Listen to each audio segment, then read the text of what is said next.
बिस्मिल्लाहिर रहमानिर रहीम। हे समस्त जगतबासी, हे समस्त परहेजगारगण, हे समस्त मुसलमानगण, आज के आपनादेर सामने जे एकटी आलोचना निये हाजिर हलाम, से आलोचनाटी खुबই गुरुत्वपूर्ण এবং সেই আলোচনাটি হবে সূরা জিন থেকে। সূরা জিন এর আমল ও ফজিলত থেকে এই আলোচনা হবে ইনশাআল্লাহ। যে আল্লাহ এই পৃথিবীতে কোরআনকে শুধু পড়ার জন্য পাঠায়নি, মানার জন্য, কিন্তু কিছু কিছু মানা একটু ব্যতিক্রম।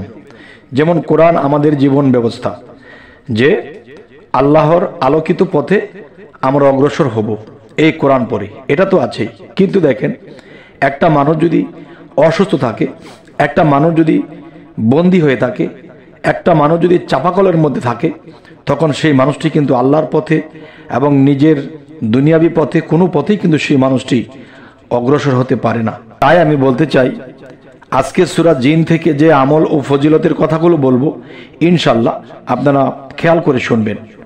আল্লাহর রহমত, আমাদের পথ সুন্দর হবে, ক্লিয়ার হবে, জীবন ব্যবস্থা সুন্দর হবে। তবে হে সমস্ত জগতবাসী, আজকের এই আলোচনাটি হলো, দেখুন যে 7 দিন পর্যন্ত প্রত্যহ 7 বার করে পাঠ করলে, এই সূরা জিনকে যদি আমরা পাঠ করতে পারি তাহলে কি হবে দেখেন।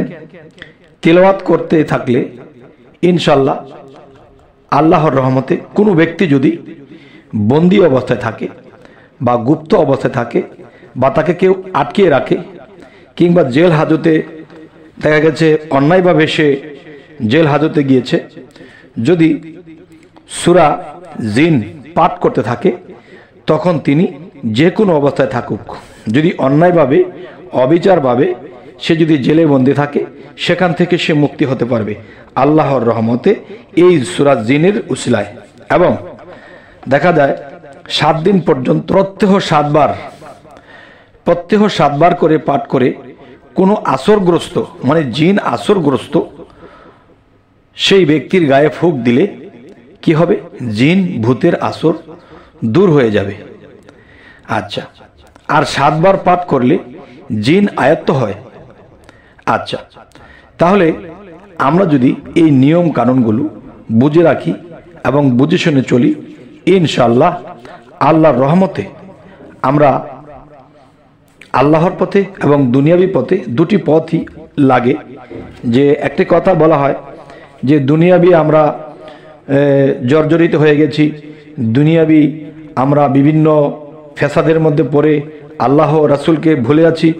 এই যে কথাগুলো দেখেন, দুনিয়াবি কোনো ফ্যাসাদে বা কোনো মানুষ যদি রোগাক্রান্ত থাকে, বা কোনো মানুষ যদি দিন দিন বিপদগ্রস্ত হতে থাকে, তখন সেই মানুষটি কিন্তু কোনো পথেই চলতে পারে না, না দুনিয়াবি পথ, না আল্লাহর আলোকিত পথ, কোনো পথেই তিনি ঠিক থাকতে পারেন না।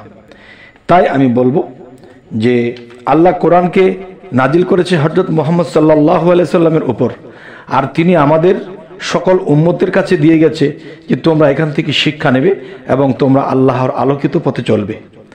তাই আমি বলবো, হে সমস্ত জগতবাসী, যে আরও একটি কথা বলে নেই। অনেকে বলতে পারেন, আপনি জগতবাসী কেন বলেন? দেখেন, এই কোরআনটা শুধু মুসলমানের জন্য আল্লাহ পাঠায়নি, এই কোরআনটা সমগ্র জাতির জন্য। সমস্ত ধর্মের লোক যদি এই কোরআনকে মানে, তাহলে এখানেও আল্লাহ কাজ করবে। আমি সূরা জিন থেকে আবার এই কথাগুলো আরেকটু পরিষ্কার করে বলার চেষ্টা করব, ইনশাআল্লাহ একটু খেয়াল দেন দিয়ে শুনবেন। সেটি হলো যে সূরা জিন এর আমল ও ফজিলত 7 দিন পর্যন্ত প্রত্যহ 7 বার করে পাঠ করে কোনো আসরগ্রস্ত রোগীর উপরে ফুঁক দিলে আল্লাহর রহমতে জিন ভূতের আসর দূর হয়ে যাবে। আবার বলছি, 7 দিন পর্যন্ত প্রত্যহ 7 বার করে পাঠ করে কোনো আসরগ্রস্ত রোগীর গায়ে ফুঁক দিলে আল্লাহর রহমতে জিন ভূতের আসর দূর হয়ে যাইবে। আর 7 বার পাঠ করলে জিন আয়ত্ত হবে। হে সমস্ত জগতবাসী, যদি এই কথাগুলো আপনাদের মনে নাও থাকতে পারে, তাই অবশ্যই লিখে রাখতে পারেন। হয়তো আপনার প্রতিবেশী বা আপনার বাড়িঘরে বা যে কোনো স্থানে যদি এরকম কোনো সমস্যা হয়, জিনের সমস্যা হয়, তাহলে ইনশাআল্লাহ এই কাজগুলো করে আপনারা জিন ভূতকে তাড়িয়ে দিতে পারেন। আবার 7 বার করে পাঠ করে তার উপরে ফুঁক দিলে তখন জিনকে আপনি আয়ত্ত করে নিতে পারেন। আর আয়ত্ত যদি একবার হয়ে যায় তাহলে তাকে দিয়ে আপনি হয়তো দুনিয়াবি কোনো উপকারী কাজও করতে পারবেন। তাই আমি বলবো, অন্যায়ভাবে বন্দি ব্যক্তি এই সূরা তেলাওয়াত করতে থাকলে ইনশাআল্লাহ আল্লাহর রহমতে শীঘ্রই বন্দি থেকে রেহাই পেয়ে যাবে। সুবহানাল্লাহ, আলহামদুলিল্লাহ। তবে আরও একটি বিষয় হলো যে এই সূরাটি পাঠ করার আগে অবশ্যই ভালোভাবে নিজের গোসলের প্রয়োজন হলে গোসল করিয়ে নেবেন, যদি অজুর প্রয়োজন হয় তো অজু করে নেবেন। তবে সম্পূর্ণ পবিত্র হওয়াটাই সবচেয়ে ভালো, কেননা যতটুকু আপনার বাহিরে পবিত্র হবে ভিতরে ততটুকুই আপনার পবিত্রতা লাগবে।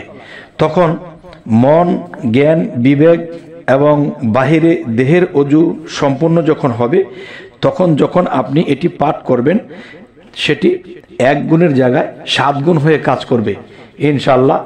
তখন দেখবেন যেই বিষয়ে আপনি ফুঁক দিচ্ছেন সেই বিষয়ে কার্যফল হবে খুব তাড়াতাড়ি। তাই আমি বলবো, আমাদের যে চ্যানেলটি, এই চ্যানেলটির নাম হলো কষ্টের জীবন মুক্তি।